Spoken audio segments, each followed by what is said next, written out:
मेरे प्रिय आत्मन,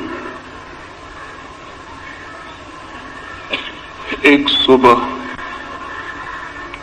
अभी सूरज भी निकला नहीं था और एक माझी नदी के किनारे पहुंच गया था। उसका पैर किसी चीज से टकरा गया। झुक के उसने देखा, पत्थरों से भरा हुआ एक झोला पड़ा था। उसने अपना जाल किनारे पर रख दिया। वो सुबह सूरज के उगने की प्रतीक्षा करने लगा। सूरज उग आए, वो अपना जाल फेंके और मछलियां पकड़े। वो जो झोला उसे पड़ा हुआ मिल गया था जिसमें पत्थर, वो एक एक पत्थर निकाल के शांत नदी में फेंकने लगा। सुबह के सन्नाटे में उन पत्थरों की गिरने की छपाक की आवाज सुनता, फिर दूसरा पत्थर फेंकता। धीरे धीरे सुबह का सूरज निकला, रोशनी हुई। तब तक उसने झोले के सारे पत्थर फेंक दिए थे, सिर्फ एक पत्थर उसके हाथ में रह गया।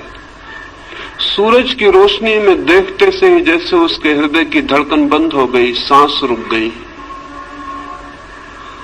उसने जिन्हें पत्थर समझ के फेंक दिया था वे हीरे जवाहरात थे, लेकिन अब तो अंतिम हाथ में बचा था टुकड़ा और वो पूरे झोले को फेंक चुका था। और रोने लगा, चिल्लाने लगा। इतनी संपदा उसे मिल गई थी कि अनंत जन्मों के लिए काफी थी, लेकिन अंधेरे में अनजान अपरिचित उसने उस सारी संपदा को पत्थर समझ के फेंक दिया था। लेकिन फिर भी वो मछुआ सौभाग्यशाली था, क्योंकि अंतिम पत्थर फेंकने के पहले सूरज निकल आया था और उसे दिखाई पड़ गया था कि उसके हाथ में हीरा है। साधारणतः सभी लोग इतने सौभाग्यशाली नहीं होते। जिंदगी बीत जाती है, सूरज नहीं निकलता, सुबह नहीं होती, रोशनी नहीं आती और सारे जीवन के हीरे हम पत्थर समझ के फेंक चुके होते। जीवन एक बड़ी संपदा है, लेकिन आदमी सिवाय उसे फेंकने और गंवाने के कुछ भी नहीं करता है। जीवन क्या है ये भी पता नहीं चल पाता और हम उसे फेंक देते। जीवन में क्या छिपा था, कौन से राज, कौन सा रहस्य, कौन सा स्वर्ग, कौन सा आनंद, कौन सी मुक्ति, उस सब का कोई भी अनुभव नहीं हो पाता और जीवन हमारे हाथ से रिक्त हो जाता है। इन आने वाले 3 दिनों में जीवन की संपदा पर ही थोड़ी सी बातें मुझे कहनी, लेकिन जो लोग जीवन की संपदा को पत्थर मानकर बैठ गए हैं, वे कभी आंख खोलकर देख पाएंगे कि जिन्हें उन्होंने पत्थर समझा है वे हीरे माणिक हैं। ये बहुत कठिन है। और जिन लोगों ने जीवन को पत्थर मान के फेंकने में ही समय गंवा दिया है, अगर आज उनसे कोई कहने जाए कि जिन्हें तुम पत्थर समझ के फेंक रहे थे वहां हीरे मोती भी थे, तो वे नाराज होंगे, क्रोध से भर जाएंगे। इसलिए नहीं कि जो बात कही गई वो गलत है, बल्कि इसलिए कि ये बात इस बात का स्मरण दिलाती है कि उन्होंने बहुत सी संपदा फेंक दी। लेकिन चाहे हमने कितनी ही संपदा फेंक दी हो, अगर एक क्षण भी जीवन का शेष है तो फिर भी हम कुछ बचा सकते हैं और कुछ जान सकते हैं और कुछ पा सकते हैं। जीवन की खोज में कभी भी इतनी देर नहीं होती कि कोई आदमी निराश होने का कारण पाए। लेकिन हमने ये मान ही लिया है अंधेरे में, अज्ञान में, कि जीवन में कुछ भी नहीं है सिवाय पत्थरों के। जो लोग ऐसा मान के बैठ गए हैं उन्होंने खोज के पहले ही हार स्वीकार कर ली। मैं इस हार के संबंध में, इस निराशा के संबंध में, इस मान ली गई पराजय के संबंध में सबसे पहली चेतावनी ये देना चाहता हूं कि जीवन मिट्टी और पत्थर नहीं है। जीवन में बहुत कुछ है। जीवन के मिट्टी पत्थर के बीच भी बहुत कुछ छिपा है। अगर खोजने वाली आंखें हो तो जीवन से वो सीढ़ी भी निकलती है जो परमात्मा तक पहुंचती है। इस शरीर में भी जो देखने पर हड्डी मांस और चमड़ी से ज्यादा नहीं है, वो छिपा है जिसका हड्डी मांस और चमड़ी से कोई भी संबंध नहीं। इस साधारण सी देह में भी जो आज जन्मती है, कल मर जाती है और मिट्टी हो जाती है, उसका वास है जो अमृत है, जो कभी जन्मता नहीं और कभी समाप्त भी नहीं होता है। रूप के भीतर अरूप छिपा है और दृश्य के भीतर अदृश्य का वास है और मृत्यु के कुहासे में अमृति की ज्योति छिपी हुई है। मृत्यु के धुएं में अमृत की लौ भी छिपी हुई है, वो फ्लेम, वो ज्योति भी छिपी हुई है जिसकी कोई मृत्यु नहीं। लेकिन हम धुएं को देखकर ही वापस लौट आते हैं और ज्योति को नहीं खोज पाते। या जो लोग थोड़ी हिम्मत करते हैं वे धुएं में ही खो जाते हैं और ज्योति तक नहीं पहुंच पाते हैं। ये यात्रा कैसे हो सकती है कि हम धुएं के भीतर छिपी हुई ज्योति को जान सकें, शरीर के भीतर छिपी हुई आत्मा को पहचान सकें, प्रकृति के भीतर छिपे हुए परमात्मा के दर्शन कर सकें? ये कैसे हो सकता है? उस संबंध में ही 3 चरणों में मुझे बात करनी। पहली बात, हमने जीवन के संबंध में ऐसे दृष्टिकोण बना लिए हैं, हमने जीवन के संबंध में ऐसी धारणाएं बना ली हैं, हमने जीवन के संबंध में ऐसा फलसफा खड़ा कर रखा है। उस दृष्टिकोण और धारणा के कारण ही जीवन के सत्य को देखने से हम वंचित रह जाते हैं। हमने मान ही लिया है कि जीवन क्या है, बिना खोजे, बिना पहचाने, बिना जिज्ञासा किए हमने जीवन के संबंध में कोई निश्चित बात ही समझ रखी। हजारों वर्षों से हमें एक ही बात मंत्र की तरह पढ़ाई जा रही है कि जीवन असार है, जीवन व्यर्थ है, जीवन दुख है। सम्मोहन की तरह हमारे प्राणों पर यह मंत्र दोहराया गया है कि जीवन व्यर्थ है, जीवन असार है, जीवन दुख है, जीवन छोड़ देने योग्य है। ये बात सुन सुन के धीरे धीरे हमारे प्राणों में पत्थर की तरह मजबूत होकर बैठ गई। इस बात के कारण जीवन असार दिखाई पड़ने लगा है, जीवन दुख दिखाई पड़ने लगा है। इस बात के कारण जीवन ने सारा आनंद, सारा प्रेम, सारा सौंदर्य खो दिया है। मनुष्य एक कुरूपता बन गया है, मनुष्य एक दुख का अड्डा बन गया है। और जब हमने ये मान ही लिया है कि जीवन व्यर्थ है, असार है, तो उसे सार्थक बनाने की सारी चेष्टा भी बंद हो गई हो तो आश्चर्य नहीं। अगर हमने ये मान ही लिया है कि जीवन एक कुरूपता है तो उसके भीतर सौंदर्य की खोज कैसे हो सकती? और अगर हमने ये मान ही लिया है कि जीवन सिर्फ छोड़ देने योग्य है तो जिसे छोड़ ही देना है उसे सजाना, उसे खोजना, उसे निखारना, इसकी कोई भी जरूरत नहीं है। हम जीवन के साथ वैसा व्यवहार कर रहे हैं जैसा कोई आदमी स्टेशन पर विश्रामालय के साथ व्यवहार करता है, वेटिंग रूम के साथ व्यवहार करता है। वो जानता है कि क्षण भर हम इस वेटिंग रूम में ठहरे हुए हैं, क्षण भर बाद छोड़ देना है। इस वेटिंग रूम से प्रयोजन क्या है, अर्थ क्या है? वो वहां मूंगफली के छिलके भी डालता है, पान भी थूक देता है, गंदा भी करता है और फिर भी सोचता है मुझे क्या प्रयोजन है, क्षण भर बाद मुझे चले जाना है। जीवन के संबंध में भी हम इसी तरह का व्यवहार कर रहे हैं। जहां से हमें क्षण भर बाद चले जाना है वहां सुंदर और सत्य की खोज और निर्माण करने की जरूरत क्या है? लेकिन मैं आपसे कहना चाहता हूं, जिंदगी जरूर हमें छोड़ के चले जाना है, लेकिन जो असली जिंदगी है उसे हमें कभी भी छोड़ने का कोई उपाय नहीं। हम ये घर छोड़ देंगे, ये स्थान छोड़ देंगे, लेकिन जो जिंदगी का सत्य है वो सदा हमारे साथ होगा, वो हम स्वयं हैं। स्थान बदल जाएंगे, मकान बदल जाएंगे, लेकिन जिंदगी हमारे साथ होगी, उसके बदलने का कोई उपाय नहीं।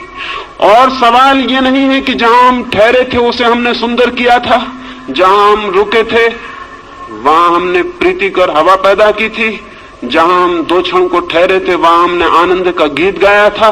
सवाल ये नहीं है कि वहां आनंद का गीत हमने गाया था। सवाल यह है कि जिसने आनंद का गीत गाया था उसने भीतर आनंद के और बड़े संभावनाओं के द्वार खोल लिए। जिसने उस मकान को सुंदर बनाया था उसने और बड़े सौंदर्य को पाने की क्षमता उपलब्ध कर ली। जिसने 2 क्षण उस वेटिंग रूम में भी प्रेम के बिताए थे उसने और बड़े प्रेम को पाने की पात्रता अर्जित कर ली। हम जो करते हैं उसी से हम निर्मित होते हैं। हमारा कृत्य अंततः हमें निर्मित करता है, हमें बनाता है।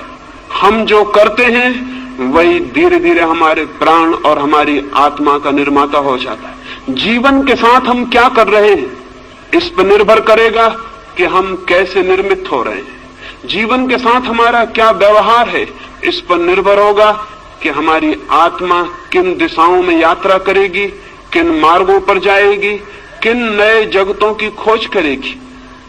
जीवन के साथ हमारा व्यवहार हमें निर्मित करता है।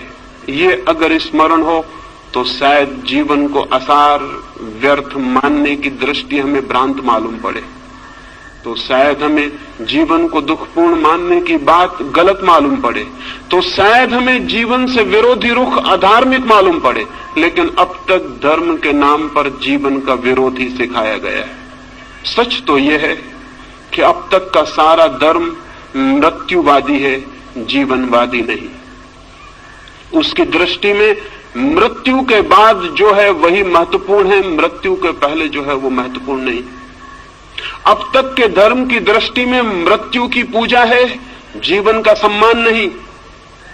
जीवन के फूलों का आदर नहीं, मृत्यु के कुम्हला गए, जा चुके, मिट गए फूलों की कब्रों की प्रशंसा और श्रद्धा है।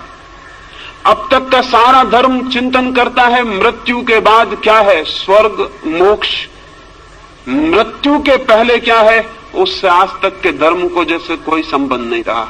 और मैं आपसे कहना चाहता हूं मृत्यु के पहले जो है अगर हम उसे ही संभालने में असमर्थ हैं तो मृत्यु के बाद जो है उसे हम संभालने में कभी भी समर्थ नहीं हो सकते।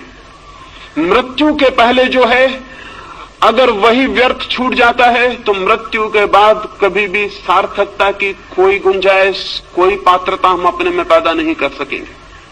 मृत्यु की तैयारी भी इस जीवन में जो आज पास है, मौजूद है, उसके द्वारा करनी। मृत्यु के बाद भी अगर कोई लोक है तो उस लोक में हमें उसी का दर्शन होगा जो हमने जीवन में अनुभव किया है और निर्मित किया है। लेकिन जीवन को भुला देने की, जीवन को विस्मरण कर देने की बात ही अब तक कही गई।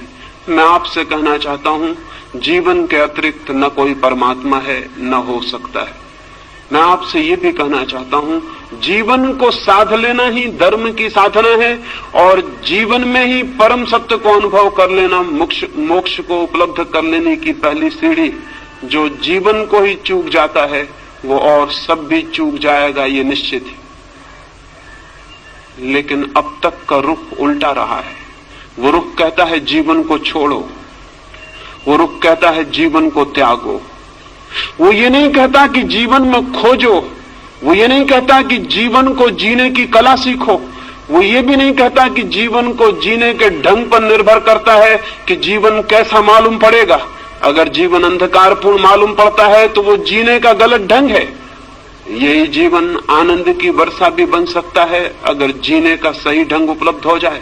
धर्म को मैं जीने की कला कहता हूं, वो आर्ट ऑफ लिविंग है। धर्म जीवन का त्याग नहीं, जीवन की गहराइयों में उतरने की सीढ़ियां हैं। धर्म जीवन की तरफ पीठ कर लेना नहीं, जीवन की तरफ पूरी तरह आंख खोलना है। धर्म जीवन से भागना नहीं, जीवन को पूरा आलिंगन में लेने का नाम है। धर्म है जीवन का पूरा साक्षात्कार। यही शायद कारण है कि आज तक के धर्म में सिर्फ बूढ़े लोग ही उत्सुक रहे हैं। मंदिरों में जाएं, चर्चों में, गिरजाघरों में, गुरुद्वारों में, और वहां वृद्ध लोग दिखाई पड़ेंगे। वहां युवा दिखाई नहीं पड़ते, वहां छोटे बच्चे दिखाई नहीं पड़ते। क्या कारण? एक ही कारण है, अब तक का हमारा धर्म सिर्फ बूढ़े का धर्म है, उन लोगों का धर्म है जिनकी मौत करीब आ गई, और अब जो मौत से भयभीत हो गए हैं और मौत के बाद के चिंतन के संबंध में आतुर हैं और जानना चाहते हैं कि मौत के बाद क्या है। जो धर्म मौत पर आधारित है वो धर्म पूरे जीवन को कैसे प्रभावित कर सकेगा? जो धर्म मौत का चिंतन करता है वो पृथ्वी को धार्मिक कैसे बना सकेगा? वो नहीं बना सका। 5000 वर्षों की धार्मिक शिक्षा के बाद भी पृथ्वी रोज अधार्मिक से अधार्मिक होती चली गई। मंदिर है, मस्जिद है, चर्च है, पुजारी हैं, पुरोहित हैं, सन्यासी हैं, लेकिन पृथ्वी धार्मिक नहीं हो सकी है और नहीं हो सकेगी, क्योंकि धर्म का आधार ही गलत है। धर्म का आधार जीवन नहीं है, धर्म का आधार मृत्यु है, धर्म का आधार खिलते हुए फूल नहीं है, कब्रें हैं। जिस धर्म का आधार मृत्यु है वो धर्म अगर जीवन के प्राणों को स्पंदित न कर पाता हो तो आश्चर्य क्या है? जिम्मेवारी किसकी है? मैं इन 3 दिनों में जीवन के धर्म के संबंध में ही बात करना चाहता हूं और इसलिए पहला सूत्र समझ लेना जरूरी है। और इस सूत्र के संबंध में आज तक छिपाने की, दबाने की, भूल जाने की सारी चेष्टा की गई है, लेकिन जानने और खोजने की नहीं।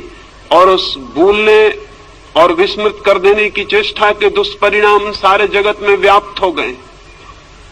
मनुष्य के सामान्य जीवन में केंद्रीय तत्व क्या है? परमात्मा, आत्मा, सत्य नहीं। मनुष्य के प्राणों में, सामान्य मनुष्य के प्राणों में, जिसने कोई खोज नहीं की, जिसने कोई यात्रा नहीं की, जिसने कोई साधना नहीं की, उसके प्राणों की गहराई में क्या है? प्रार्थना, पूजा? नहीं, बिल्कुल नहीं। अगर हम सामान्य मनुष्य के जीवन ऊर्जा में खोज करें, उसकी जीवन शक्ति को हम खोजने जाएं, तो न तो वहां परमात्मा दिखाई पड़ेगा, न पूजा, न प्रार्थना, न ध्यान, वहां कुछ और ही दिखाई पड़ेगा। और जो दिखाई पड़ेगा उसे भुलाने की चेष्टा की गई है, उसे जानने और समझने की नहीं। वहां क्या दिखाई पड़ेगा? हम आदमी के प्राणों को चीरें और फाड़ें और वहां खोजें, आदमी को छोड़ दें। अगर आदमी से इतर जगत की भी हम खोजबीन करें तो वहां प्राणों की गहराइयों में क्या मिलेगा? अगर हम एक पौधे की जांचबीन करें तो क्या मिलेगा? एक पौधा क्या कर रहा है? एक पौधा पूरी चेष्टा कर रहा है नए बीज उत्पन्न करने की। एक पौधे के सारे प्राण, सारा रस नए बीज इकट्ठे करने, जन्मने की चेष्टा कर रहा है। एक पक्षी क्या कर रहा है? एक पशु क्या कर रहा है? अगर हम सारी प्रकृति में खोजने जाएं तो हम पाएंगे सारी प्रकृति में एक ही क्रिया जोर से प्राणों को घेर कर चल रही है, और वो क्रिया है सतत सृजन की क्रिया, वो क्रिया है क्रिएशन की क्रिया, वो क्रिया है जीवन को पुनरुज्जीवित नए नए रूपों में जीवन देने की क्रिया। फूल बीज को संभाल रहे हैं, फल बीज को संभाल रहे हैं। बीज क्या करेगा? बीज फिर पौधा बनेगा, फिर फूल बनेगा, फिर फल बनेगा। अगर हम सारे जीवन को देखें तो जीवन जन्मने की एक अनंत क्रिया का नाम। जीवन एक ऊर्जा है जो स्वयं को पैदा करने के लिए सतत संलग्न है और सतत चेष्टाशील। आदमी के भीतर भी वही है। आदमी के भीतर उस सतत सृजन की चेष्टा का नाम हमने सेक्स दे रखा है, काम दे रखा है। इस नाम के कारण उस ऊर्जा को एक गाली मिल गई, एक अपमान। इस नाम के कारण एक निंदा का भाव पैदा हो गया। मनुष्य के भीतर भी जीवन को जन्म देने की सतत चेष्टा चल रही है। हम उसे सेक्स कहते हैं, हम उसे काम की शक्ति कहते हैं। लेकिन काम की शक्ति क्या है? समुद्र की लहरें आकर टकरा रही हैं। समुद्र के तट से हजारों लाखों वर्षों से लहरें चली आती हैं, टकराती हैं, लौट जाती हैं, फिर आती हैं, टकराती हैं, लौट जाती हैं। जीवन भी हजारों वर्षों से अनंत अनंत लहरों में टकरा रहा है। जरूर जीवन कहीं उठना चाहता है। ये समुद्र की लहरें, जीवन की ये लहरें कहीं ऊपर पहुंचना चाहती हैं, लेकिन किनारों से टकराती हैं और नष्ट हो जाती हैं। फिर नई लहरें आती हैं, टकराती हैं और नष्ट हो जाती हैं। ये जीवन का सागर इतने अरबों वर्षों से टकरा रहा है, संघर्ष ले रहा है, रोज उठता है, गिर जाता है। क्या होगा प्रयोजन इसके पीछे?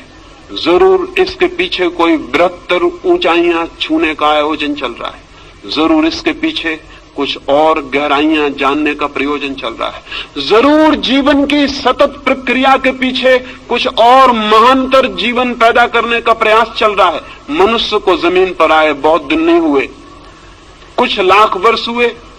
उसके पहले मनुष्य नहीं था, लेकिन पशु थे। पशुओं को आए हुए भी बहुत ज्यादा समय नहीं हुआ।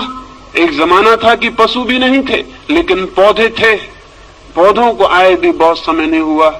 एक समय था कि पौधे भी नहीं थे, पत्थर थे, पहाड़ थे, नदियां थी, सागर था। पत्थर, पहाड़, नदियों की वो जो दुनिया थी, वो किस बात के लिए पीड़ित थी? वो पौधों को पैदा करना चाहती थी। पौधे धीरे धीरे पैदा हुए, जीवन ने एक नया रूप लिया, पृथ्वी हरियाली से भर गई, फूल खिले। लेकिन पौधे भी अपने में तृप्त नहीं थे।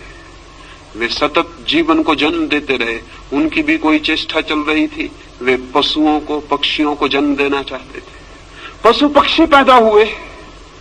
हजारों लाखों वर्षों तक पशु पक्षियों से भरा हुआ था ये जगत, लेकिन मनुष्य का कोई पता न था। पशुओं और पक्षियों के प्राणों के भीतर निरंतर मनुष्य भी निवास कर रहा था, पैदा होने की चेष्टा कर रहा था। फिर मनुष्य पैदा हुआ। अब मनुष्य किस लिए है? मनुष्य निरंतर नए जीवन को पैदा करने के लिए आतुर है। हम उसे सेक्स कहते हैं, हम उसे काम की वासना कहते हैं, लेकिन उस वासना का मूल अर्थ क्या है? मूल अर्थ इतना है, मनुष्य अपने पर समाप्त नहीं होना चाहता, आगे भी जीवन को पैदा करना चाहता। लेकिन क्यों? क्या मनुष्य के प्राणों में मनुष्य से ऊपर किसी सुपरमैन को, किसी महामानव को पैदा करने की कोई चेष्टा चल रही? निश्चित ही चल रही। निश्चित ही मनुष्य के प्राण इस चेष्टा में संलग्न है कि मनुष्य से श्रेष्ठतर जीवन जन्म पा सके, मनुष्य से श्रेष्ठतर प्राणी आविर्भूत हो सके। नीत्शे से लेकर अरविंद तक, पतंजलि से लेकर बर्ट्रैंड रसेल तक, सारे मनुष्यों के प्राणों में एक कल्पना, एक सपने की तरह बैठी रही कि मनुष्य से बड़ा प्राणी कैसे पैदा हो सके। लेकिन मनुष्य से बड़ा प्राणी पैदा कैसे होगा? हमने तो हजारों वर्ष से इस पैदा होने की कामना को ही निंदित कर रखा है। हमने तो सेक्स को सिवाय गाली के आज तक दूसरा कोई सम्मान नहीं दिया। हम तो बात करने में भयभीत होते हैं। हमने तो सेक्स को इस भांति छिपा के रख दिया है जैसे वो है ही नहीं, जैसे उसका जीवन में कोई स्थान नहीं है। जबकि सच्चाई ये है कि उससे ज्यादा महत्वपूर्ण मनुष्य के जीवन में और कुछ भी नहीं, लेकिन उसको छिपाया है, उसको दबाया है। दबाने और छिपाने से मनुष्य सेक्स से मुक्त नहीं हो गया, बल्कि मनुष्य और भी बुरी तरह से सेक्स से ग्रसित हो गया है। दमन उल्टे परिणाम लाया है। शायद आप में से किसी ने एक फ्रेंच वैज्ञानिक कुएं के एक नियम के संबंध में सुना होगा। वो नियम है लॉ ऑफ रिवर्स इफेक्ट। कुएं ने एक नियम इजाद किया है, विपरीत परिणाम का नियम। हम जो करना चाहते हैं हम इस ढंग से कर सकते हैं कि जो हम परिणाम चाहते थे उससे उल्टा परिणाम हो जाए। एक आदमी साइकिल चलाना सीखता है, बड़ा रास्ता है, चौड़ा रास्ता है, एक छोटा सा पत्थर रास्ते के किनारे पड़ा हुआ है। वो साइकिल चलाने वाला घबराता है कि मैं कहीं उस पत्थर से न टकरा जाऊं। अब इतना चौड़ा रास्ता है कि अगर आंख बंद कर भी वो चलाए तो पत्थर से टकराना आसान बात नहीं है। इसके 100 में एक ही मौके हैं कि वो पत्थर से टकराए। इतने चौड़े रास्ते पर कहीं से भी निकल सकता है, लेकिन वो देख के घबराता है कहीं मैं पत्थर से टकरा ना जाऊं। और जैसे ही वो घबराता है मैं पत्थर से न टकरा जाऊं, सारा रास्ता विलीन हो गया, सिर्फ पत्थर ही दिखाई पड़ने लगता है उसको। अब उसकी साइकिल का चाक पत्थर की तरफ मुड़ने लगता है। वो हाथ पैर से घबराता है, उसकी सारी चेतना उस पत्थर को ही देखने लगती है और एक सम्मोहित हिप्नोटाइज्ड आदमी की तरह वो पत्थर की तरफ खींचा जाता है और जाके पत्थर से टकरा जाता है। नया साइकिल सीखने वाला उसी से टकरा जाता है जिससे बचना चाहता है। लैंप पोस्ट से टकरा जाता है, पत्थर से टकरा जाता है। इतना बड़ा रास्ता था कि अगर कोई निशानेबाज ही चलाने की कोशिश करता तो उस पत्थर से टकरा सकता था, लेकिन ये सिक्खड़ आदमी कैसे उस पत्थर से टकरा गया। कुएं कहता है हमारी चेतना का एक नियम है, लॉ ऑफ रिवर्स इफेक्ट। हम जिस चीज से बचना चाहते हैं चेतना उसी पर केंद्रित हो जाती है और परिणाम में हम उसी से टकरा जाते हैं। 5000 वर्षों से आदमी सेक्स से बचना चाह रहा है और परिणाम इतना हुआ है कि गली कूचे हर जगह जहां भी आदमी जाता है वहीं सेक्स से टकरा जाता है। लॉ ऑफ रिवर्स इफेक्ट मनुष्य की आत्मा को पकड़े हुए। क्या कभी आपने ये सोचा कि आप चित्त को जहां से बचाना चाहते हैं चित्त वहीं आकर्षित हो जाता है, वहीं निमंत्रित हो जाता है। जिन लोगों ने मनुष्य को सेक्स के विरोध में समझाया उन लोगों ने ही मनुष्य को कामुक बनाने का जुम्मा भी अपने ऊपर ले लिया। मनुष्य की अति कामुकता गलत शिक्षाओं का परिणाम है और आज भी हम भयभीत होते हैं कि सेक्स की बात ना की जाए। क्यों भयभीत होते हैं? भयभीत इसलिए होते हैं कि हमें डर है कि सेक्स के संबंध में बात करने से लोग और कामुक हो जाएंगे। मैं आपको कहना चाहता हूं ये बिल्कुल ही गलत भ्रम है, ये 100% गलत है। पृथ्वी उसी दिन सेक्स से मुक्त होगी जब हम सेक्स के संबंध में सामान्य स्वस्थ बातचीत करने में समर्थ हो जाएंगे। जब हम सेक्स को पूरी तरह से समझ सकेंगे तो ही हम सेक्स का अतिक्रमण कर सकेंगे। जगत में ब्रह्मचर्य का जन्म हो सकता है, मनुष्य सेक्स के ऊपर उठ सकता है, लेकिन सेक्स को समझकर, सेक्स को पूरी तरह पहचान कर, उस ऊर्जा के पूरे अर्थ, मार्ग, व्यवस्था को जानकर उससे मुक्त हो सकता है। आंखें बंद कर लेने से कोई कभी मुक्त नहीं हो सकता। आंखें बंद कर लेने वाले सोचते हो कि आंख बंद कर लेने से शत्रु समाप्त हो गया तो वो पागल है। मरुस्थल में शुतुरमुर्ग भी ऐसा ही सोचता है। दुश्मन हमले करते हैं तो शुतुरमुर्ग रेत में सिर छिपा के खड़ा हो जाता है और सोचता है कि जब दुश्मन मुझे दिखाई नहीं पड़ रहा तो दुश्मन नहीं है। लेकिन ये तर्क, शुतुरमुर्ग को हम क्षमा भी कर सकते हैं, आदमी को क्षमा नहीं किया जा सकता। सेक्स के संबंध में आदमी ने शुतुरमुर्ग का व्यवहार किया है आज तक। वो सोचता है आंख बंद कर लो सेक्स के प्रति तो सेक्स मिट गया। अगर आंख बंद कर लेने से चीजें मिटती होती तो बहुत आसान थी जिंदगी, बहुत आसान होती दुनिया। आंखें बंद करने से कुछ मिटता नहीं, बल्कि जिस चीज के संबंध में हम आंखें बंद करते हैं, हम प्रमाण देते हैं कि हम उससे भयभीत हो गए हैं, हम डर गए हैं, वो हमसे ज्यादा मजबूत है, उससे हम जीत नहीं सकते, इसलिए हम आंख बंद करते हैं। आंख बंद करना कमजोरी का लक्षण है। और सेक्स के बाबत सारी मनुष्य जाति आंख बंद करके बैठ गई।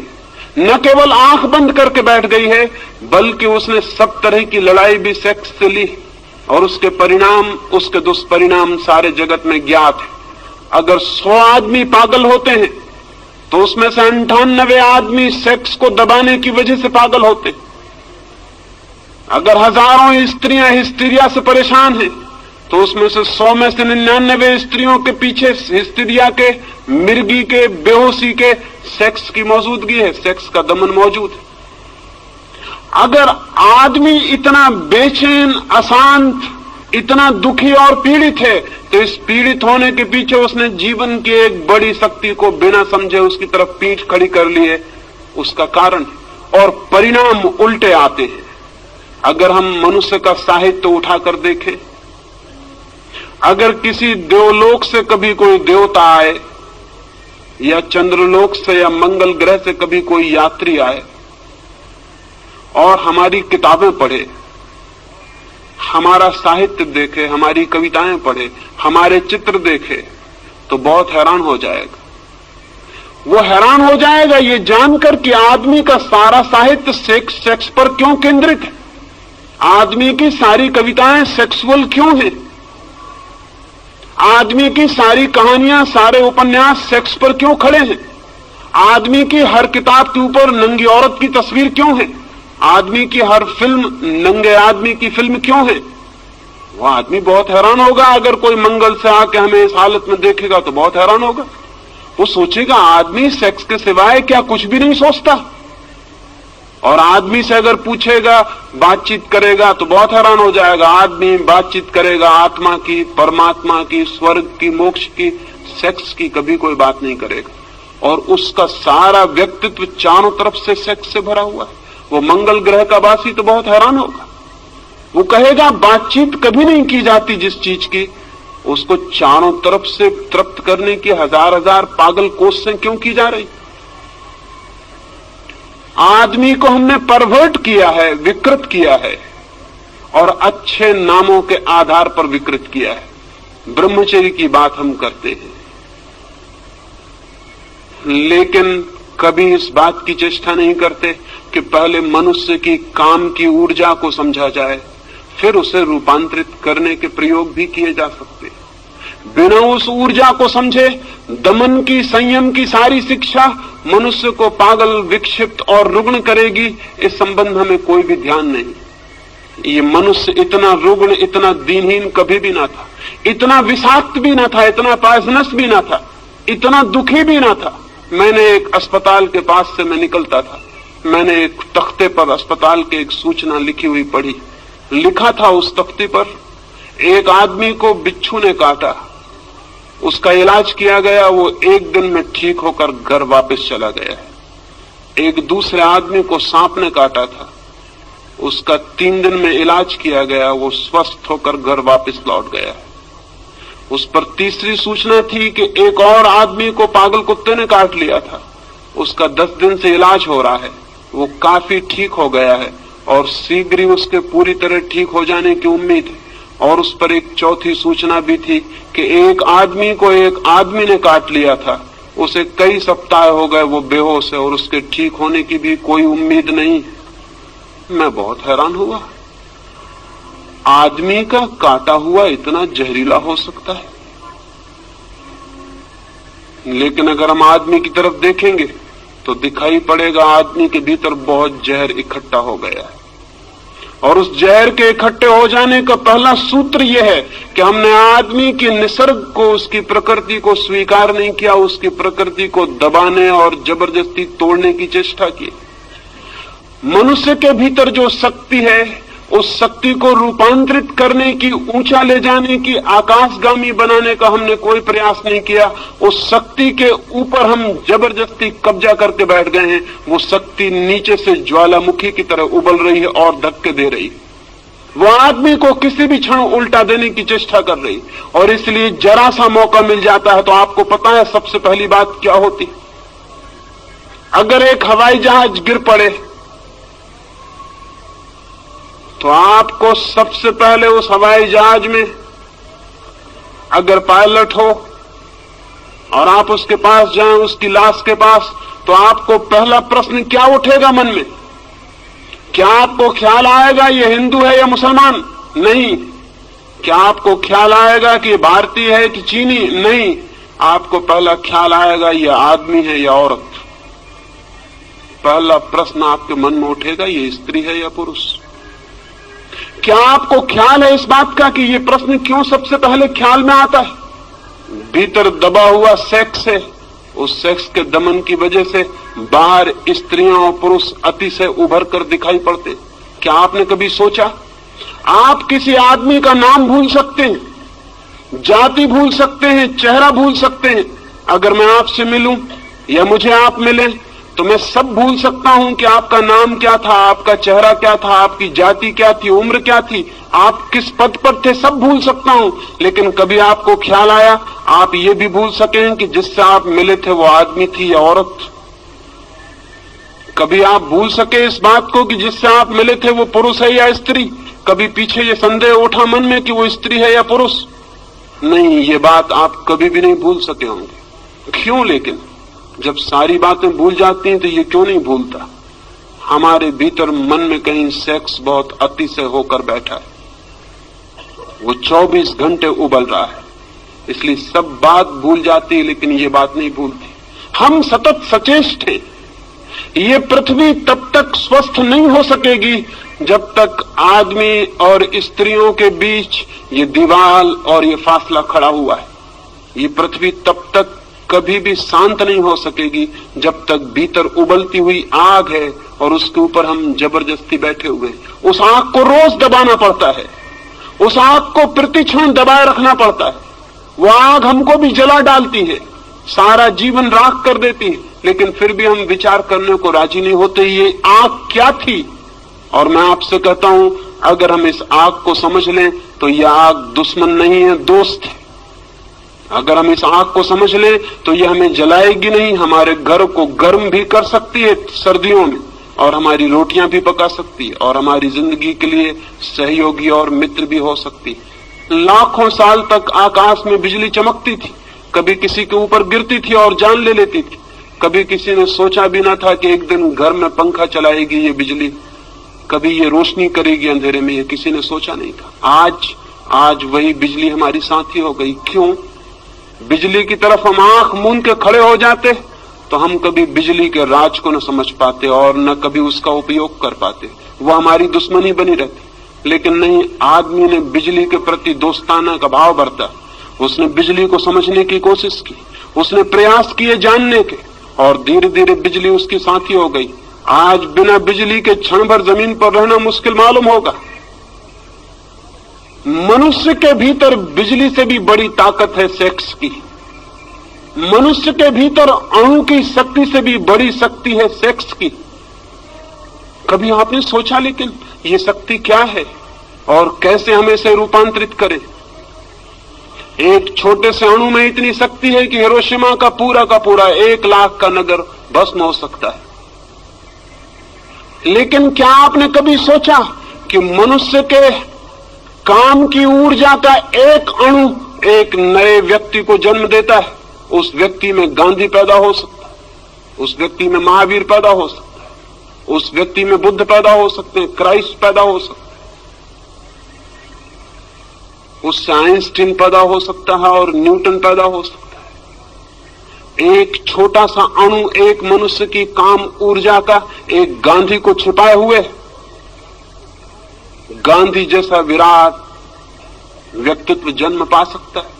लेकिन हम सेक्स को समझने को राजी नहीं, लेकिन हम सेक्स की ऊर्जा के संबंध में बात करने की हिम्मत जुटाने को राजी नहीं। कौन सा भय हमें पकड़े हुए है कि जिससे सारे जीवन का जन्म होता है, उस शक्ति को हम समझना नहीं चाहते? कौन सा डर है, कौन सी घबराहट है?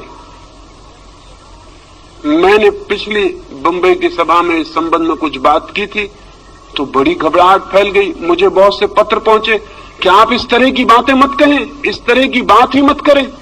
मैं बहुत हैरान हुआ कि इस तरह की बात क्यों न की जाए। अगर शक्ति है हमारे भीतर तो उसे जाना क्यों न जाए, उसे क्यों न पहचाना जाए? और बिना जाने पहचाने, बिना उसके नियम समझे हम उस शक्ति को और ऊपर कैसे ले जा सकते हैं? पहचान से हम उसको जीत भी सकते हैं, बदल भी सकते हैं, लेकिन बिना पहचाने तो हम उसके हाथ में ही मरेंगे और सड़ेंगे और कभी उससे मुक्त नहीं हो सकते। जो लोग सेक्स के संबंध में बात करने की मनाही करते हैं, वही लोग पृथ्वी को सेक्स के गड्ढे में डाले हुए हैं, ये मैं आपसे कहना चाहता हूं। जो लोग घबराते हैं और जो समझते हैं धर्म का सेक्स से कोई संबंध नहीं, वे खुद तो पागल हैं ही, वो सारी पृथ्वी को भी पागल बनाने में सहयोगी हो रहे हैं। धर्म का संबंध मनुष्य की ऊर्जा के ट्रांसफॉर्मेशन से है।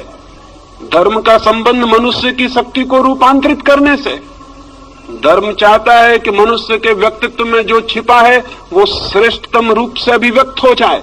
धर्म चाहता है कि मनुष्य का जीवन निम्न से उच्च की एक यात्रा बने, पदार्थ से परमात्मा तक पहुंच जाए।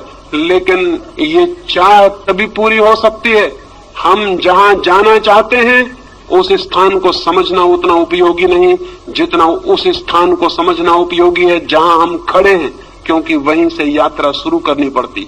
सेक्स है फैक्ट, सेक्स जो है वो तथ्य है मनुष्य के जीवन का, और परमात्मा अभी दूर है। सेक्स हमारे जीवन का तथ्य है। इस तथ्य को समझ के हम परमात्मा के सत्य तक यात्रा कर भी सकते हैं, लेकिन इसे बिना समझे 1 इंच आगे नहीं जा सकते। कोल्हू के बैल की तरह इसी के आसपास घूमते रहेंगे, इसी के आसपास घूमते रहेंगे। मैंने जो पिछली सभा में कुछ बातें कही तो मुझे ऐसा लगा कि जैसे हम जीवन की वास्तविकता को समझने की भी तैयारी नहीं दिखाते, तो फिर हम और क्या कर सकते हैं और आगे क्या हो सकता है। फिर ईश्वर परमात्मा की सारी बातें सांत्वना की, कोरी सांत्वना की बातें हैं और झूठी हैं, क्योंकि जीवन के परम सत्य चाहे कितने ही नग्न हो उन्हें जानना ही पड़ेगा, समझना ही पड़ेगा। तो पहली बात तो ये जान लेनी जरूरी है कि मनुष्य का जन्म सेक्स से होता है, मनुष्य का सारा व्यक्तित्व सेक्स के अणुओं से बना हुआ है, मनुष्य का सारा प्राण सेक्स की ऊर्जा से भरा हुआ है। जीवन की ऊर्जा अर्थात काम की ऊर्जा, ये जो काम की ऊर्जा है, ये जो सेक्स एनर्जी है, ये क्या है? ये क्यों हमारे जीवन को इतने जोर से आंदोलित करती, क्यों हमारे जीवन को इतना प्रभावित करती? क्यों हम घूम घूम कर सेक्स के आसपास इर्द गिर्द ही चक्कर लगाते हैं और समाप्त हो जाते हैं? कौन सा आकर्षण है इसका? हजारों साल से ऋषि मुनि इंकार कर रहे हैं, लेकिन आदमी प्रभावित नहीं हुआ मालूम पड़ता है। हजारों साल से वे कह रहे हैं कि मुख मोड़ लो इससे, दूर हट जाओ इससे, सेक्स की कल्पना और कामना छोड़ दो, चित्त से निकाल डालो ये सारे सपने। लेकिन आदमी के चित्त से ये सपने निकले नहीं, निकल भी नहीं सकते हैं इस भांति। बल्कि मैं तो इतना हैरान हुआ हूं, इतना हैरान हुआ हूं, मैं वैश्याओं से भी मिला हूं, लेकिन वैश्याओं ने मुझसे सेक्स की बात नहीं की, उन्होंने आत्मा परमात्मा के संबंध में पूछताछ की। और मैं साधु सन्यासियों से भी मिलता हूं, वे जब भी अकेले में मिलते हैं तो सिवाय सेक्स के और किसी बात के संबंध में पूछताछ नहीं करते। मैं बहुत हैरान हुआ, मैं हैरान हुआ हूं इस बात को जानकर कि साधु सन्यासियों को जो निरंतर इसके विरोध में बोल रहे हैं, वे खुद भी चित्त के तल पर वहीं ग्रसित हैं, वहीं परेशान हैं। तो जनता में आत्मा परमात्मा की बात करते हैं, लेकिन भीतर उनके भी समस्या वही होगी भी, स्वाभाविक है, क्योंकि हमने उस समस्या को समझने की ही चेष्टा नहीं की है। हमने उस ऊर्जा के नियम भी नहीं जानने चाहे, और हमने कभी ये भी नहीं पूछा कि मनुष्य का इतना आकर्षण क्यों है, कौन सिखाता है सेक्स आपको?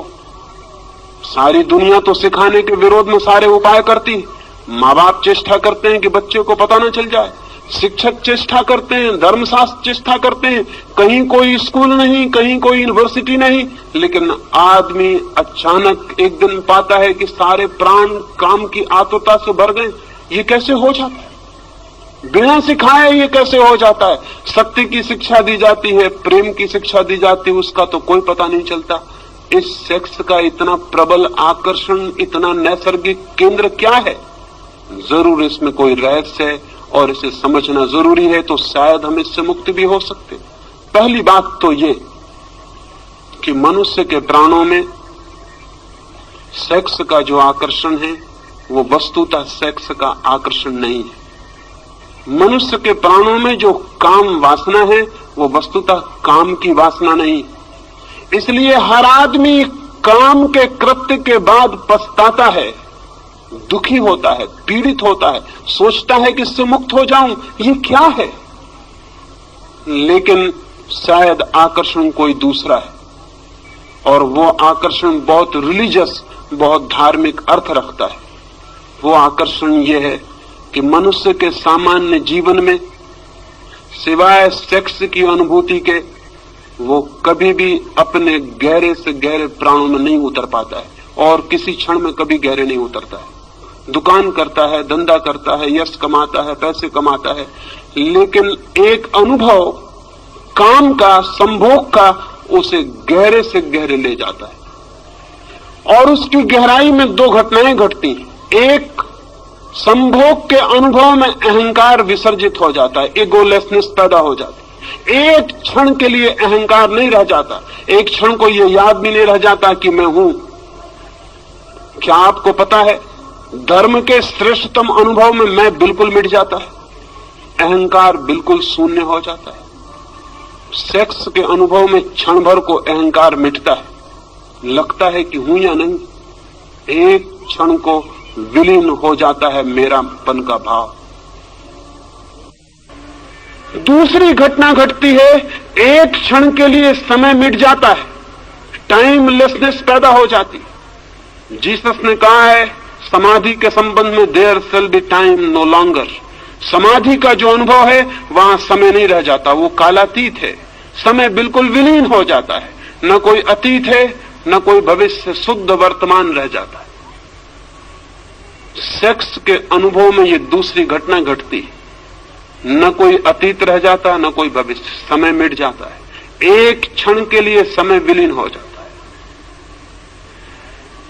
ये धार्मिक अनुभूति के लिए सर्वाधिक महत्वपूर्ण तत्व है, ईगोलेसनेस, टाइमलेसनेस।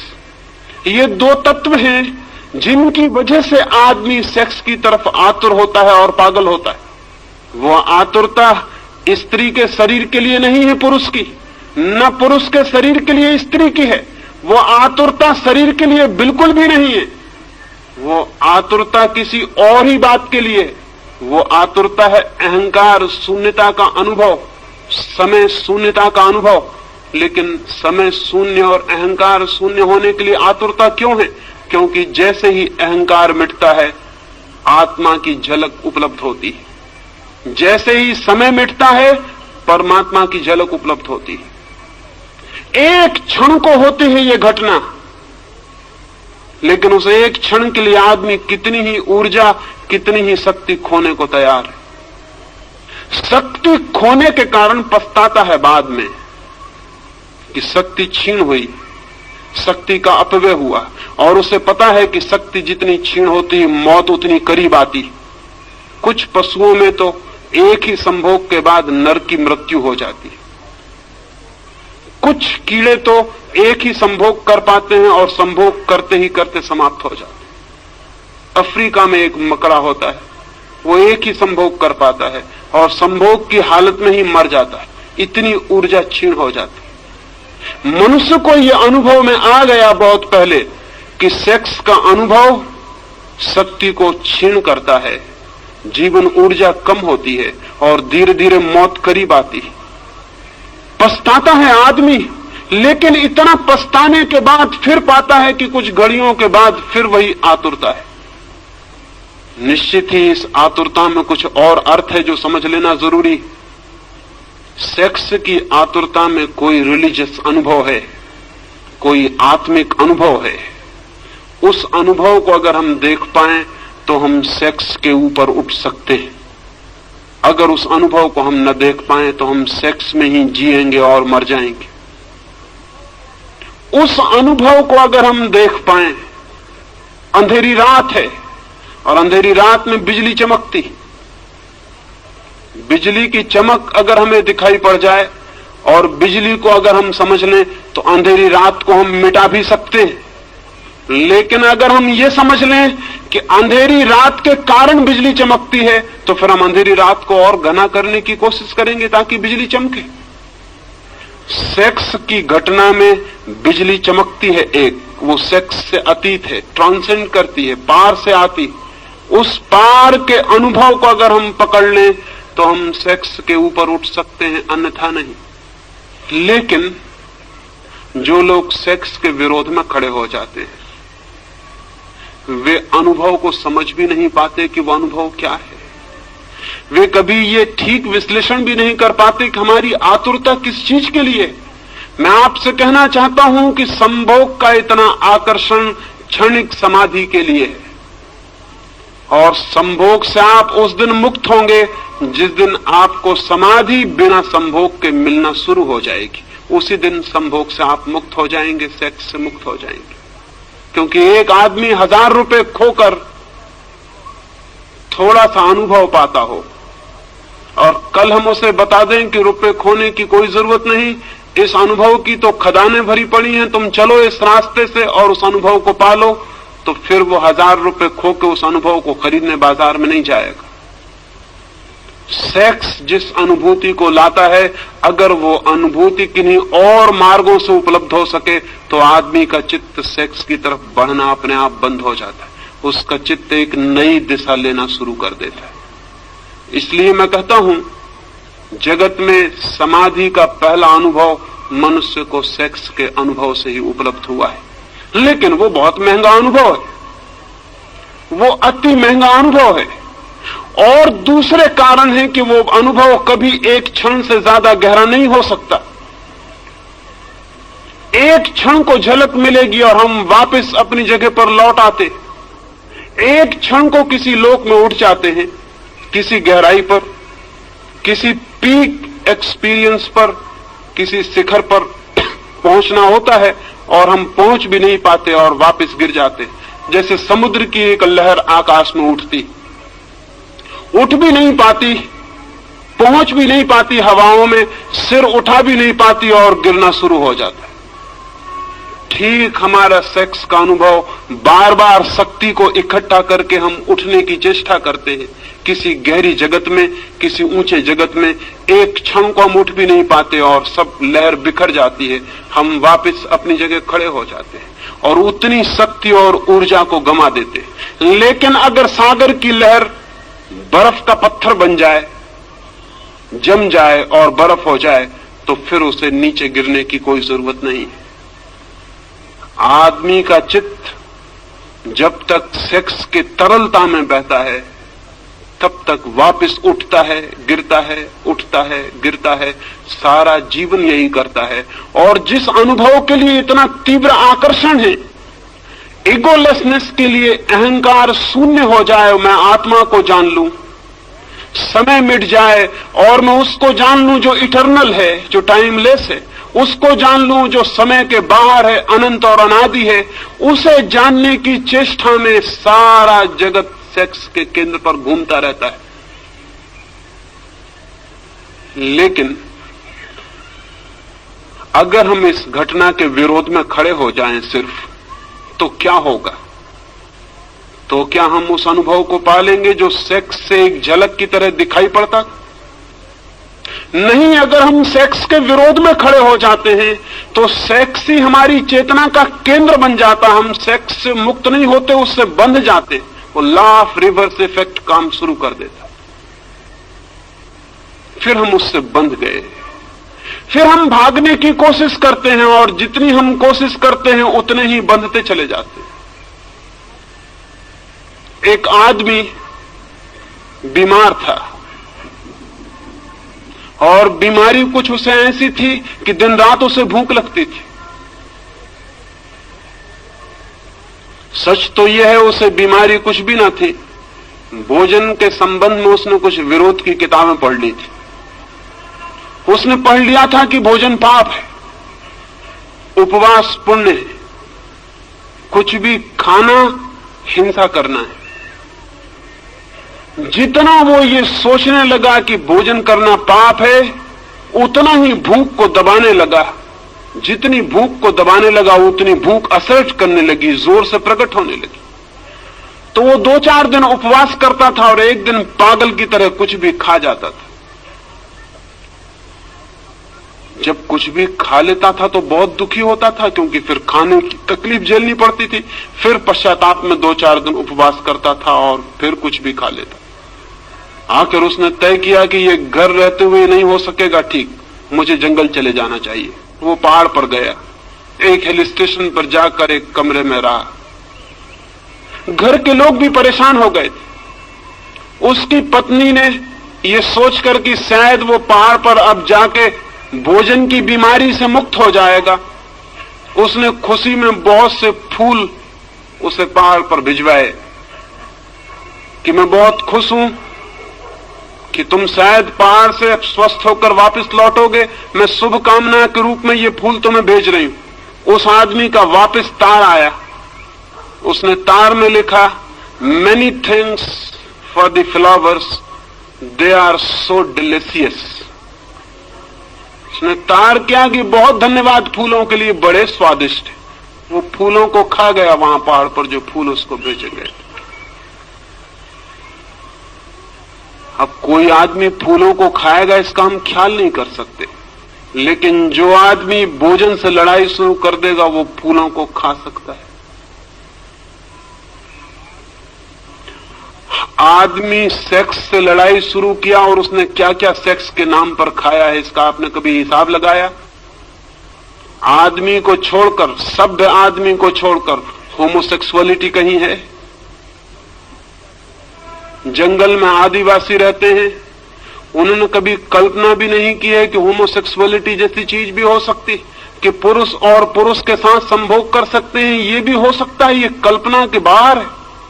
मैं आदिवासियों के पास रहा हूं और उनसे मैंने कहा कि सब लोग इस तरह भी करते हैं। वो कहने लगे हमारे विश्वास के बाहर है, ये कैसे हो सकता है? लेकिन अमेरिका में उन्होंने आंकड़े निकाले हैं, 35% लोग होमोसेक्सुअल, और बेल्जियम और स्वीडन और हालैंड में होमोसेक्सुअल्स के क्लब हैं, सोसाइटीज हैं, अखबार निकलते हैं, और वो सरकार से ये दावा करते हैं कि होमोसेक्सुअलिटी के ऊपर से कानून उठा दिया जाना चाहिए, क्योंकि 40% लोग जिसको मानते हैं, तो इतनी बड़ी माइनॉरिटी के ऊपर हमला है ये आपका। हम तो मानते हैं कि होमोसेक्सुअलिटी ठीक है, इसलिए हमको हक होना चाहिए। कोई कल्पना नहीं कर सकता कि ये होमोसेक्सुअलिटी कैसे पैदा हो गई। सेक्स के बाबत लड़ाई का ये परिणाम है। जितना सभ्य समाज है उतनी वेश्याएं हैं। कभी आपने ये सोचा कि वेश्याएं कैसे पैदा हो गई? किसी आदिवासी गांव में जाके वेश्या खोज सकते हैं आप? आज भी बस्तर के गांव में वेश्या खोजनी मुश्किल है, और कोई कल्पना मानने को राजी नहीं होता कि ऐसी स्त्रियां हो सकती हैं जो कि अपनी इज्जत बेचती हो, अपना संभोग बेचती हो। लेकिन सभ्य आदमी जितना सभ्य होता चला गया उतनी वेश्याएं बढ़ती चली गई। क्यों? ये फूलों को खाने की कोशिश शुरू हुई। और आदमी की जिंदगी में कितने विकृत रूप से सेक्स ने जगह बनाई है, इसका अगर हम हिसाब लगाने चलेंगे तो हम हैरान रह जाएंगे कि आदमी को क्या हुआ है। इसका जिम्मा किस पर है? किन लोगों पर है? इसका जिम्मा उन लोगों पर है जिन्होंने आदमी को सेक्स को समझना नहीं, लड़ना सिखाया है, जिन्होंने सप्रेशन सिखाया, जिन्होंने दमन सिखाया है। दमन के कारण सेक्स की शक्ति जगह जगह से फूटकर गलत रास्तों से बहनी शुरू हो गई। सारा समाज पीड़ित और रुग्ण हो गया है। इस रुग्ण समाज को अगर बदलना है तो हमें यह स्वीकार कर लेना होगा, काम की ऊर्जा है, काम का आकर्षण है। क्यों है काम का आकर्षण? काम के आकर्षण का जो बुनियादी आधार है, उस आधार को अगर हम पकड़ लें तो मनुष्य को हम काम की जगत से ऊपर उठा सकते हैं। और मनुष्य निश्चित काम के जगत के ऊपर उठ जाए तो ही राम का जगत शुरू होता है। खजुराहो के मंदिर के सामने मैं खड़ा था, 10-5 मित्रों को लेकर वहां गया था। खजुराहो के मंदिर के चारों तरफ की दीवार पर तो मैथुन चित्र है, काम वासनाओं की मूर्तियां हैं। मेरे मित्र कहने लगे कि मंदिर के चारों तरफ ये क्या है? मैंने उनसे कहा, जिन्होंने ये मंदिर बनाया था वो बड़े समझदार लोग थे। उनकी मान्यता ये थी कि जीवन की बाहर की परिधि पर काम है, और जो लोग अभी काम से उलझे हैं उनको मंदिर में भीतर प्रवेश का कोई हक नहीं। फिर मैं अपने मित्रों को कहा भीतर चले, फिर उन्हें भीतर लेकर गया। वहां तो कोई काम प्रतिमा ना थी, वहां भगवान की मूर्ति थी। वे कहने लगे भीतर कोई प्रतिमा नहीं है। मैंने उनसे कहा कि जीवन की बाहर की परिधि पर काम वासना है, जीवन की बाहर की परिधि दीवार पर काम वासना है, जीवन के भीतर भगवान का मंदिर है। लेकिन जो अभी काम वासना से उलझे हैं वे भगवान के मंदिर में प्रवेश के अधिकारी नहीं हो सकते। उन्हें अभी बाहर की दीवार का ही चक्कर लगाना पड़ेगा। जिन लोगों ने ये मंदिर बनाया था वे बड़े समझदार लोग थे। ये मंदिर एक मेडिटेशन सेंटर था, ये मंदिर एक ध्यान का केंद्र था। जो लोग आते थे उनसे वो कहते थे बाहर पहले मैथुन के ऊपर ध्यान करो, पहले सेक्स को समझो, और जब सेक्स को पूरी तरह समझ जाओ और तुम पाओ कि मनुष्य मुक्त हो गया है, तब तुम भीतर आ जाना, फिर भीतर भगवान से मिलना हो सकता है। लेकिन धर्म के नाम पर हमने सेक्स को समझने की स्थिति पैदा नहीं की, सेक्स की शत्रुता पैदा कर दी। सेक्स को समझो मत, आंख बंद कर लो और घुस जाओ भगवान के मंदिर में आंख बंद करके। आंख बंद करके कभी कोई भगवान के मंदिर में जा सका है? और आंख बंद करके अगर आप भगवान के मंदिर में पहुंच भी गए तो बंद आंख में आपको भगवान दिखाई नहीं पड़ेंगे। जिससे आप भाग कर आए हैं वही दिखाई पड़ता रहेगा, आप उसी से बंधे रह जाएंगे। शायद कुछ लोग मेरी बातें सुन के समझते हैं कि मैं सेक्स का पक्षपाती हूं। मेरी बातें सुन के शायद लोग समझते हैं कि मैं सेक्स का प्रचार करना चाहता हूं। अगर कोई ऐसा समझता हो तो उसने मुझे कभी सुना ही नहीं है, ऐसा उससे कह देना। इस समय पृथ्वी पर मुझसे ज्यादा सेक्स का दुश्मन आदमी खोजना मुश्किल है, और उसका कारण यह है कि मैं जो बात कह रहा हूं अगर वो समझी जा सकी तो मनुष्य जाति को सेक्स के ऊपर उठाया जा सकता है, अन्यथा नहीं। और जिन थोथे लोगों को हमने समझा है वो सेक्स के दुश्मन थे, वो सेक्स के दुश्मन नहीं थे। उन्होंने सेक्स में आकर्षण पैदा कर दिया, सेक्स से मुक्ति पैदा नहीं की। सेक्स में आकर्षण पैदा हो गया विरोध के कारण। मुझसे एक आदमी ने कहा है कि जिस चीज का विरोध ना हो उसको करने में कोई रस ही नहीं रह जाता। चोरी के फल खाने जितने मधुर और मीठे होते हैं उतने बाजार से खरीदे गए फल कभी नहीं होते। इसलिए अपनी पत्नी उतनी मधुर कभी नहीं मालूम पड़ती जितनी पड़ोसी की पत्नी मालूम पड़ती। वो चोरी के फल हैं, वो वर्जित फल है। और सेक्स को हमने एक ऐसी स्थिति दे दी,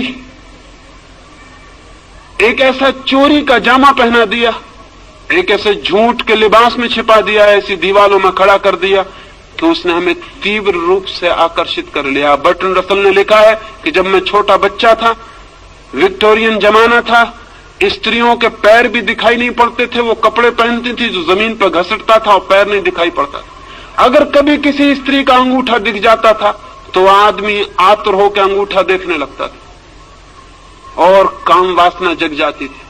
और रसल कहता है कि अब स्त्रियां करीब करीब आधी नंगी घूम रही और उनका पैर पूरा दिखाई पड़ता लेकिन कोई असर नहीं होता।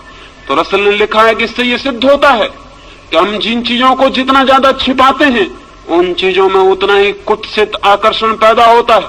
अगर दुनिया को सेक्स से मुक्त करना है तो बच्चों को ज्यादा देर तक घर में नग्न रहने की सुविधा होनी चाहिए। जब तक बच्चे घर में नग्न खेल सकें, लड़के और लड़कियां, उन्हें नग्न खेलने देना चाहिए ताकि वो एक दूसरे के शरीर से भली भांति परिचित हो जाएं और कल रास्तों पर उनको किसी स्त्री को धक्का देने की कोई जरूरत न रह जाए, ताकि वे एक दूसरे के शरीर से इतने परिचित हो जाएं कि किसी किताब पर नंगी औरत की तस्वीर छापने की कोई जरूरत न रह जाए। वे शरीर से इतने परिचित हों कि शरीर का कुत्सित आकर्षण विलीन हो सके। लेकिन बड़ी उल्टी दुनिया है। जिन लोगों ने शरीर को ढांक के छिपा के खड़ा किया है उन्हीं लोगों ने शरीर को इतना आकर्षित बना दिया है, ये हमारे ख्याल में नहीं आता। जिन लोगों ने शरीर को जितना ढांक के छिपा दिया है शरीर को उतना ही हमारे मन में चिंतन का विषय बना दिया, ये हमारे ख्याल में नहीं आता। बच्चे नग्न होने चाहिए, देर तक नग्न खेलने चाहिए, लड़के और लड़कियां एक दूसरे को नग्नता में देखना चाहिए ताकि उनके पीछे कोई भी पागलपन न रह जाए और उनके इस पागलपन का जीवन भर रोग उनके भीतर न चलता रहे। लेकिन वो रोग चल रहा है और उस रोग को हम बढ़ाते चले जाते हैं। उस रोग के फिर हम नए नए रास्ते खोजते हैं। गंदी किताबें छपती हैं जो लोग गीता के कवर में भीतर रख के पढ़ते हैं, बाइबल में दबा लेते हैं और पढ़ते हैं। ये गंदी किताबें, तो हम कहते हैं ये गंदी किताबें बंद होनी चाहिए, लेकिन हम ये कभी नहीं पूछते कि गंदी किताबें पढ़ने वाला आदमी पैदा क्यों हो गया है। हम कहते हैं नंगी तस्वीरें दीवारों पर नहीं लगनी चाहिए, लेकिन हम कभी नहीं पूछते कि नंगी तस्वीरें कौन आदमी देखने को आता है। वही आदमी आता है जो स्त्रियों के शरीर को देखने से वंचित रह गया है। एक कुतूहल जाग गया है, क्या है स्त्री का शरीर। और मैं आपसे कहता हूं, वस्त्रों ने स्त्री के शरीर को जितना सुंदर बना दिया है उतना सुंदर स्त्री का शरीर है नहीं। वस्त्रों में ढांक कर शरीर छिपा नहीं है और उघड़ के प्रकट हुआ है। ये सारी की सारी चिंतना हमारी विपरीत फल ले आई। इसलिए आज एक बात आपसे कहना चाहता हूं पहले दिन की चर्चा में, वो ये, सेक्स क्या है, उसका आकर्षण क्या है, उसकी विकृति क्यों पैदा हुई है। अगर हम ये 3 बातें ठीक से समझ लें तो मनुष्य का मन इनके ऊपर उठ सकता है। उठना चाहिए, उठने की जरूरत है, लेकिन उठने की चेष्टा गलत परिणाम लाई है, क्योंकि हमने लड़ाई खड़ी की है, हमने मैत्री खड़ी नहीं की। दुश्मनी खड़ी की है, सप्रेशन खड़ा किया है, दमन किया है, समझ पैदा नहीं की। अंडरस्टैंडिंग चाहिए, सप्रेशन नहीं, समझ चाहिए। जितनी गहरी समझ होगी मनुष्य उतना ही ऊपर उठता है, जितनी कम समझ होगी उतना ही मनुष्य दबाने की कोशिश करता है, और दबाने के कभी भी कोई सफल परिणाम, सुफल परिणाम, स्वस्थ परिणाम उपलब्ध नहीं होते। मनुष्य के जीवन की सबसे बड़ी ऊर्जा है काम, लेकिन काम पर रुक नहीं जाना है, काम को राम तक ले जाना है।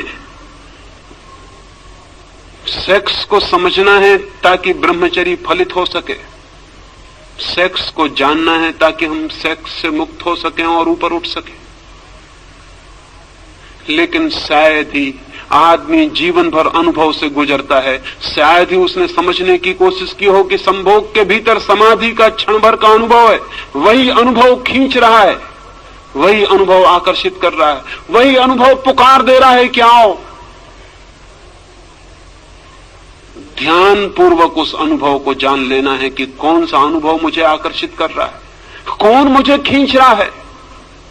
और मैं आपसे कहता हूं, उस अनुभव को पाने के सुगम रास्ते हैं ध्यान, योग, सामायिक, प्रार्थना, सब उस अनुभव को पाने के मार्ग हैं। लेकिन वही अनुभव हमें आकर्षित कर रहा है, ये सोच लेना, जान लेना जरूरी है। एक मित्र ने मुझे लिखा कि आपने ऐसी बातें कही कि मां के साथ बेटी बैठी थी वो सुन रही है, बाप के साथ बेटी बैठी है वो सुन रही है, ऐसी बातें सबके सामने नहीं करनी चाहिए। मैंने उनसे कहा आप बिल्कुल पागल हैं। अगर मां समझदार होगी तो इसके पहले कि बेटी सेक्स की दुनिया में उतर जाए, उसे सेक्स के संबंध में अपने सारे अनुभव समझा देगी, ताकि वो अनजान, अधकच्ची, अपरिपक्व सेक्स के गलत रास्तों पर न चली जाए। अगर बाप योग्य है और समझदार है तो अपने बेटे को और अपनी बेटी को अपने सारे अनुभव बता देगा, ताकि बेटे और बेटियां गलत रास्तों पर न चले जाएं, जीवन उनके विकृत न हो जाए। लेकिन मजा यह है कि न बाप का कोई गहरा अनुभव है, न मां का कोई गहरा अनुभव है, वे खुद भी सेक्स के तल से ऊपर नहीं उठ सके, इसलिए घबराते हैं कि कहीं सेक्स की बात सुन के बच्चे भी इसी तल में न उलझ जाएं। लेकिन मैं उनसे पूछता हूं, आप किसकी बात सुन के उलझे थे? आप अपने आप उलझ गए थे, बच्चे भी अपने आप उलझ जाएंगे। ये हो भी सकता है कि अगर उन्हें समझ दी जाए, विचार दिया जाए, बोध दिया जाए, तो शायद वे अपनी ऊर्जा को व्यर्थ करने से बच सके, ऊर्जा को बचा सके, रूपांतरित कर सके। रास्ते के किनारे पर कोयले का ढेर लगा होता है। वैज्ञानिक कहते हैं कि कोयला ही हजारों साल में हीरा बन जाता है। कोयले और हीरे में कोई रासायनिक फर्क नहीं है, कोई केमिकल भेद नहीं है। कोयले के भी परमाणु वही हैं जो हीरे के हैं, कोयले का भी रासायनिक भौतिक संगठन वही है जो हीरे का है। हीरा कोयले का ही रूपांतरित बदला हुआ रूप है, हीरा कोयला ही है। मैं आपसे कहना चाहता हूं कि सेक्स कोयले की तरह है, ब्रह्मचर्य हीरे की तरह, लेकिन वो कोयले का ही बदला हुआ रूप है। वो कोयले का दुश्मन नहीं है हीरा, वो कोयले की ही बदलाहट है, वो कोयले का ही रूपांतरण है, वो कोयले को ही समझकर नई दिशाओं में ले गई यात्रा है। सेक्स का विरोध नहीं है ब्रह्मचर्य, सेक्स का ही रूपांतरण है, ट्रांसफॉर्मेशन है। और जो सेक्स का दुश्मन है वो कभी ब्रह्मचर्य को उपलब्ध नहीं हो सकता है। ब्रह्मचर्य की दिशा में जाना हो, और जाना जरूरी है, क्योंकि ब्रह्मचर्य का मतलब क्या है? ब्रह्मचर्य का इतना मतलब है वो अनुभव उपलब्ध हो जाए जो ब्रह्म की चर्या जैसा है, जैसा भगवान का जीवन हो वैसा जीवन उपलब्ध हो जाए। ब्रह्मचर्य यानी ब्रह्म की चर्या, ब्रह्म जैसा जीवन, परमात्मा जैसा अनुभव उपलब्ध हो जाए, वो हो सकता है। अपनी शक्तियों को समझकर रूपांतरित करने से। आने वाले 2 दिनों में कैसे रूपांतरित किया जा सकता है सेक्स, कैसे रूपांतरित हो जाने के बाद काम राम के अनुभव में बदल जाता है, वो मैं आपसे बात करूंगा। और 3 दिन तक चाहूंगा कि बहुत गौर से सुन लेंगे, ताकि मेरे संबंध में कोई गलतफहमी पीछे आपको पैदा ना हो जाए। और जो भी प्रश्न हो ईमानदारी से और सच्चे उन्हें लिख के दे देंगे, ताकि आने वाले पिछले 2 दिनों में मैं उनकी आपसे सीधी सीधी बात कर सकूं। किसी प्रश्न को छिपाने की जरूरत नहीं है। जो जिंदगी में सत्य है उसे छिपाने का कोई कारण नहीं। किसी सत्य से मुखरने की जरूरत नहीं है। जो सत्य है वो सत्य है, चाहे हम आंख बंद करें चाहे आंख खुली रखें। और एक बात मैं जानता हूं, धार्मिक आदमी मैं उसको कहता हूं जो जीवन के सारे सत्यों को सीधा साक्षात करने की हिम्मत रखता है, जो इतने कमजोर, काहिल और नपुंसक हैं कि जीवन के तथ्यों का सामना भी नहीं कर सकते। उनके धार्मिक होने की कोई उम्मीद कभी नहीं हो सकती। ये आने वाले 4 दिनों के लिए निमंत्रण देता हूं, क्योंकि ऐसे विषय पर यह बात है कि शायद ऋषि मुनियों से आशा नहीं रही कि ऐसे विषयों पर वे बात करेंगे।